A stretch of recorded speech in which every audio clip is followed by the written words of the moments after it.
How are we doing, guys? And it's finished. PSV 1, Arsenal 7. What did I say in my preview? PSV away is a very tough game. I got that one wrong, didn't I? My word. What on earth did I just witness? What on earth just happened? Where on earth has that been over the last few weeks? Striker? We don't need a striker. But for all of you that did watch my preview, I did allude to the fact that I felt playing in the Champions League may be beneficial to us and might be better suited to us at the moment. Because apart from a couple of teams, like your Inter Milans, Atletico Madrids, etc., you don't come up against teams that play with low and mid blocks. You don't come up against teams that try to frustrate you in the way that your West Hams, etc. do when they come to the Emirates. So I felt it would play more into our hands. I felt it would create more space for us, and people like Awanieri can go and do what they do best. But I tell you something, I didn't expect that. 7! Any Champions League game, 7 goals away from home is phenomenal. And I'm always one of these people that don't want to get too ahead of myself. But I think I can look forward to the quarterfinal already. I think I can already say that we're through. You know, PSV would have to win 6-0 at the Emirates just to force extra time. Like, let's be realistic about it. Can PSV come to the Emirates and beat us 6-0? Could they come to the Emirates and score 6 full stop? Let alone stop us scoring at the other end while they're trying to do it. So yeah, it's not like a 3-1 or something and you're like, whoa, hold on. I think that's game, set and match. And I think that means that we can, you know, really go all at it against Manchester United at the weekend. Because no doubt Man United are going to put everybody, including the tea lady, and do they even have a tea lady now? I think they've sacked everyone. But they're going to put absolutely everybody in defence and try and play that way. Onana will probably have the game of his life, even though he's been throwing absolutely everything in of late. But my word, what a performance that was. I'm trying to think now who scored all of our goals. Because like, it's so rare that you score 7 goals in a game. It's like Jurrien Timber scores the first goal. I've forgotten the second one already. It was so long ago in the first half that my mind's gone blank. How could I forget? Wanieri. And it was Miles Lewis-Skelly that set him up, made in Hale End. And I'll get onto Miles Lewis-Skelly in a moment about something. But Moreno with the 3rd goal. And then stupidity from Thomas Partey gives away a penalty just before half-time. And you're thinking, oh no. Because in the first half, let's be honest, there was a moment where PSV hit the bar. There was a moment at 3-1 where they caused some problems. And we looked unusually shaky in defence. And I was a bit like, And when we came out for that second half, I was thinking, right, next goal could be crucial. If they get it, they're going to really have the wind in their sails and they could really stick a lot of pressure on us. And we dispelled that instantly. You know, Odegaard, goalkeeping error, pushes it out straight to him, scores. Trossard, great finish, great move. And the game's over at that point. And you're like, yeah, it's done and dusted. And then Odegaard gets the 6th. Good shot, but I feel the keeper should have done better. But anyway, it's a goal. And then probably one of, if not the favourite goal for me, apart from the Wanyeri one, was Calafiori and the pass by Martin Odegaard. Listen, he's got criticism of late, and even in the first half, I don't think he was that good. But he's got some criticism of late, deservedly so.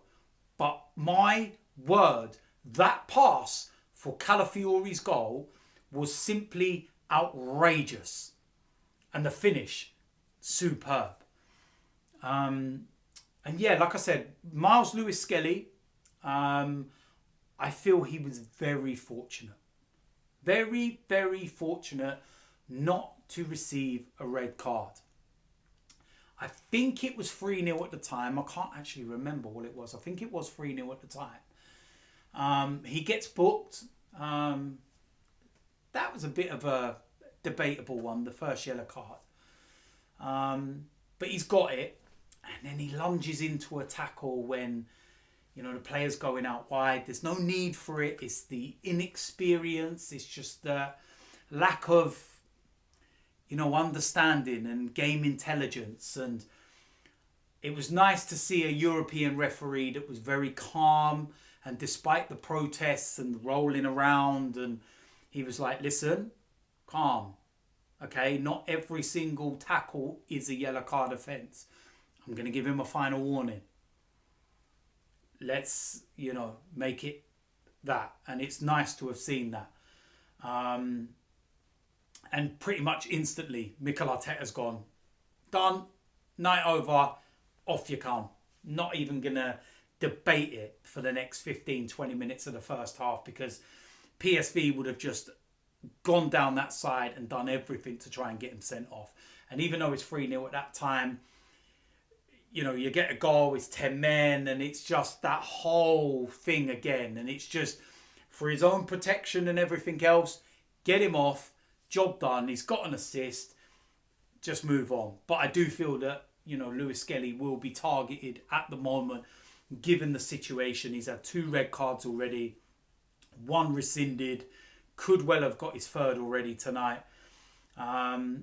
So yeah, that was just little one moment in the game where you kind of look at and you think, okay, if there's something we've got to, you know, try and deal with, then that was it. And I don't think we would have had any complaints if he did get the 2nd yellow card. It was just nice to see a referee have a bit of common sense. And like I said, it wasn't a tackle that was, you know, a definitive yellow card. It was one of those tackles where, you know, a referee can look at it and give, you know, a final warning, can look at it on its merit, look at the position on the pitch where the foul was.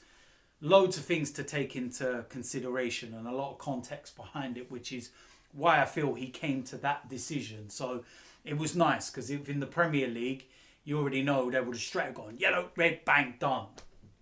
They just react. But yeah, listen, 7-1, beyond our wildest dreams. 7-1. And it sets us up nicely for, you know, everything moving forward. Don't get me wrong. I'm not deluded enough to think that, you know, we're going to be playing a ridiculously better side in the quarter-final. A Real Madrid, Atletico Madrid, one of those two. And yeah, we're going to have it all against us. We won't be favourites for either, in my opinion. Looking at the 2 styles that they play, I think you'd rather play Real Madrid, which is really crazy to sound and say, because it's Real Madrid. But in terms of the style, where they would be open and expansive and give us opportunities, is what I mean. A Diego Simeone side that would sit and frustrate us, and with our lack of options in those attacking areas, is what I mean. But Martinelli, Saka, they could all be back for the quarterfinals. So you never know. And we'll see what happens. And you're looking at the other side. We don't obviously know what's happened with Liverpool and PSG. But Aston Villa have got a fantastic away win. So if Liverpool win that, It's going to be an all-English quarter-final between Liverpool and Villa. Who knows what would happen in that game. And then it could potentially be an all-English semi-final. It could potentially be a PSG Real Madrid semi-final. So many twists and turns and permutations to, go through. But I think let's concentrate on ourselves. It's job done. And that's not getting ahead of myself. Like I've said, it's job done. PSV ain't beating us 6-0 at the Emirates. Can you imagine the memes that come back on this video if I say that? And they did. Oh, we need about 4 players sent off, in my opinion. But, listen, at the end of the day, it's a fantastic performance. 7-1 in any game, let alone a Champions knockout, game. Like, come on, man. You've got to be buzzing. And surely there's not a single Arsenal fan, even, the ones that are desperate for us to lose so that they can, say what they want to say about the manager, can even say a bad word about that tonight. That was just absolutely spot on, phenomenal. So we got the win. It's 7-1. Next time I say that a game is going to be difficult, don't listen to me. I think the moral of the story is that I'm not always right. So, listen. It is what it is. I'm happy. I'm buzzing. It's 7-1, man. Like, wow. That's insane. 7-1. I'm buzzing. Absolutely over the moon. So, I hope you are too. Let me know in the comment section what you thought about the game. If you're new around here, hit the subscribe button. Smash a like on this video. And I will see you lot very soon. I'm out of here.